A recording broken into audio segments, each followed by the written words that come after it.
G'day viewers, welcome to this week's PB's Retro Restorations. This week it's an all-Australian Holden build.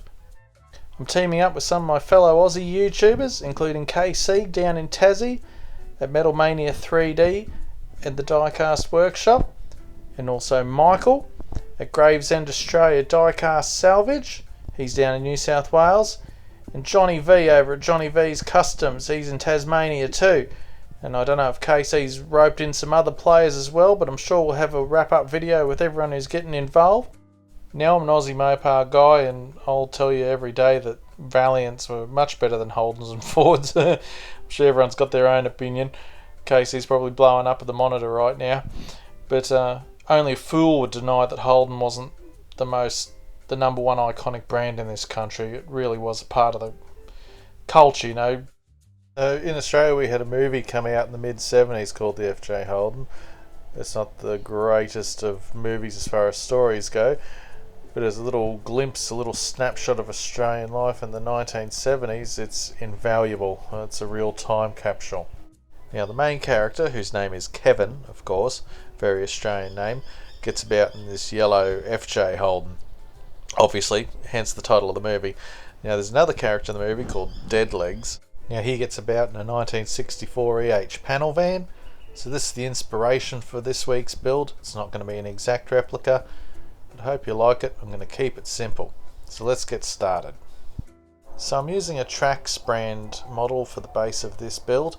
They're normally pretty expensive to buy these, we'll pay 40 to 50 bucks for them, but I found this one at a Cash Converters, which is a Australian pawnbrokers, for $3 in a bucket about 10 years ago. I've been sitting on this one for a while. These headlights did not want to come out. I ended up cutting them off. But it's got separate wipers, separate door handles. It's got a separate little wind deflector on the top of the windscreen. So I won't even have to detail those parts. It's going to make it a pretty easy build.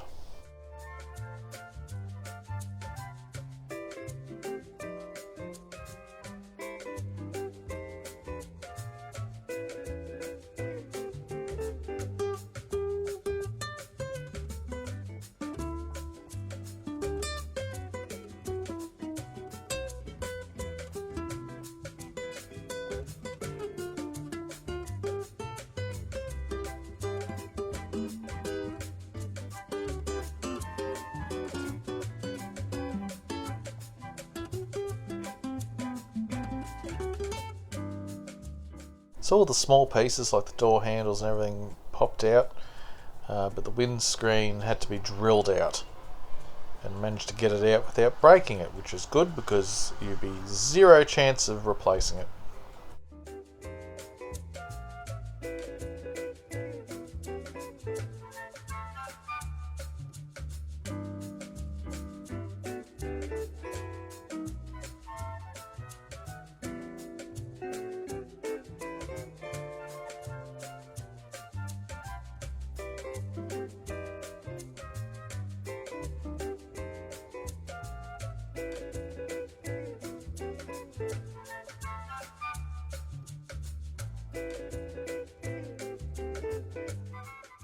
Now if you think these wheels are coming off easy for me, that's because I already half broke them one other time when I started building this car.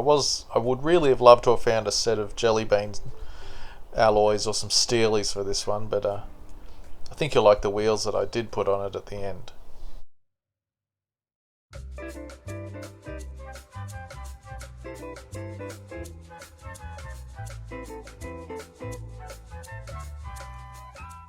So to try and save myself as much grief as I can at the end, I'm masking off the chrome areas and some of the more detailed areas so I can just spray my colour over the top.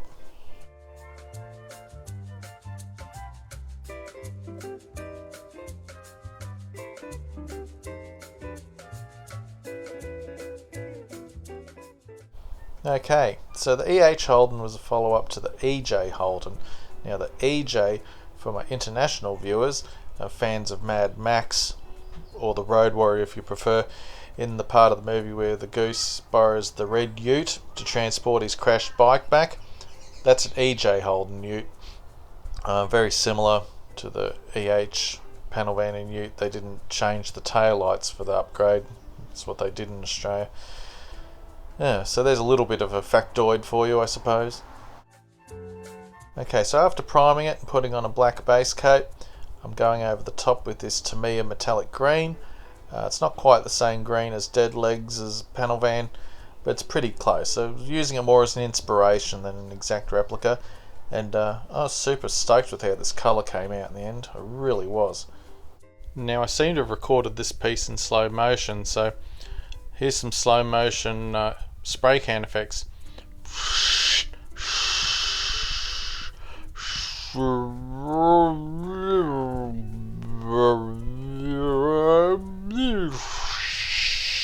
Pretty good, huh? Okay, so peeling off the masking tape, and it was a great success. Going to do a little bit of a touch up on a couple of the spots on the chrome with the Molotov. Hopefully no one will notice it.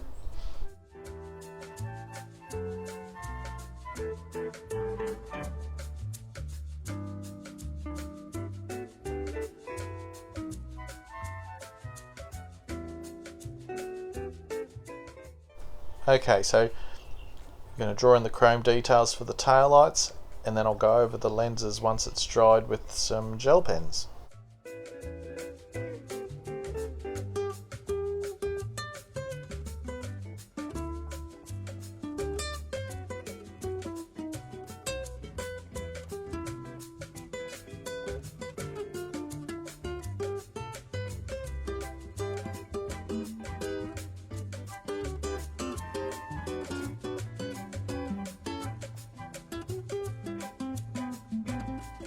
I'm going to do the leading edge on the wind deflector with some chrome, give it that chrome strip look around the edges as it should. I was going to do this wind deflector a different colour, but it stuck out so bad. I just went with the same colour.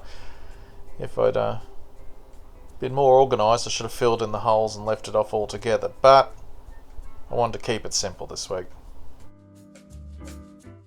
Now I'm doing a clear coat. Yes, a clear coat right over all the chrome, but it's okay, I fixed it. I've heard a few guys, KC, talking about 2K polyurethane clear. Is that something you can airbrush? I've also heard it's pretty nasty stuff to breathe in. I don't know, but I'd like to give it a go because the results the guys that use it get are amazing. Alright, time to put it back together. Now using white glue again for all the pieces, so it doesn't cloud over or destroy anything. I use this for the wipers and the door handles and pretty much all the main parts. The window glass, I was actually fortunate enough to have it just pop back in. I didn't have to use any glue on it, so that was a win.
So I used a little bit of panel wash on here on the air vents and the bonnet.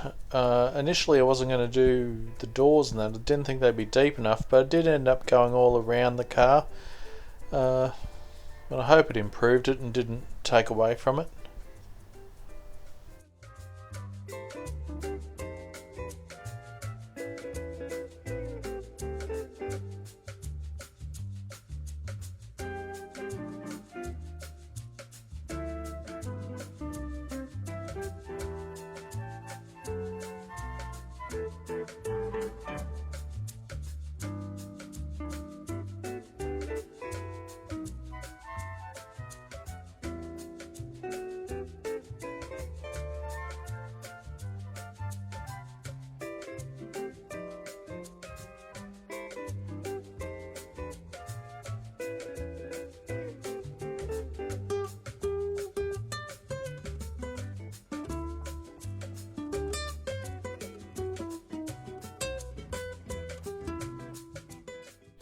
Alright, so I bought this Posca pen. It's a 1mm white paint pen to do the front indicators on here. Now I can't lie to you people, I called this one done and I was filming the turntable scenes, thought no, something's missing, you've got to do those front indicators, so I give it a go. Took a little bit to get the hang of, but I scraped off the excess with a toothpick and then I black washed around them just to give them some definition, and I think it came out okay. I'm definitely going to use this pen for some other projects, it's great.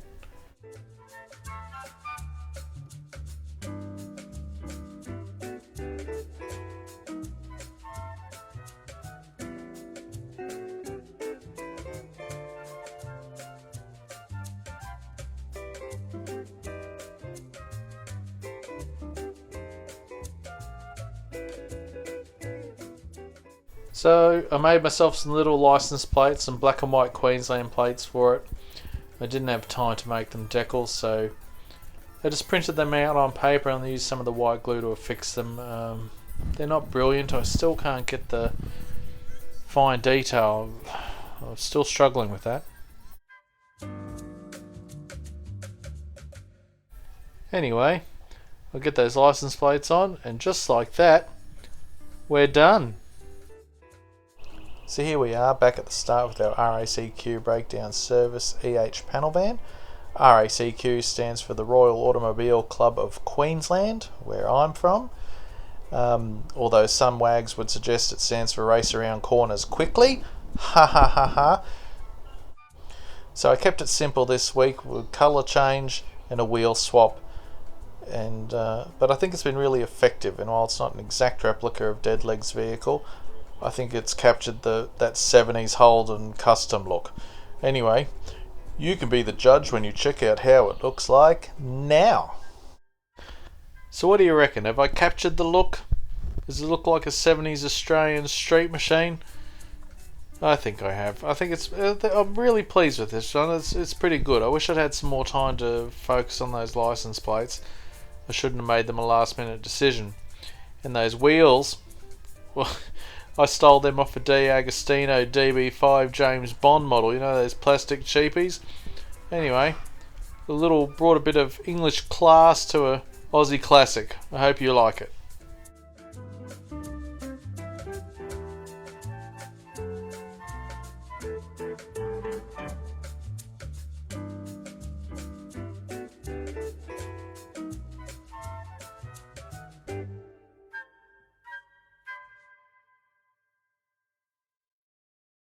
So, don't forget on October 5th is our frightening build. Get involved. And now a word from our sponsor. Hello friend. Do you dream of being immensely popular and influencing people? Perhaps you'd like the respect of your peers, be the life of the party and the talk of the barbecue. Well, dream no longer, friend, because for just $29.95 plus postage, you can look almost as awesome as me. I can't do much about your face, but I can do something about your clothes. Remember, you're not just buying a t-shirt, you're investing in yourself. Alright, so thanks for taking the time out of your day to watch my video. Make sure you go and check out Casey, Michael and Johnnie V's videos as well. I'll put some links in the description. If you've liked what you've seen here and you think you might like to subscribe, I'd appreciate it very much. Just click on my bald head there. Click the bell for alerts, and you too can be swept away to a world of PB magic every Friday at 9:15. If you'd like a t-shirt, all jokes aside, just get in touch with me on my email. I'll try and absorb some of the postage costs. Thanks very much again to Gerard and Renee from Velvet Couch Clothing. Great long-term supporters of this channel, and I appreciate everything they do and the efforts that Gerard went to get these shirts organised for me. Thanks very much, guys. Okay, next week I've got a pretty long video, but I hope you enjoy it. A bit of excitement. Anyway, I'll catch you all next week, Friday, 9:15. Go check out everyone else's videos, and I'll see you then. Bye!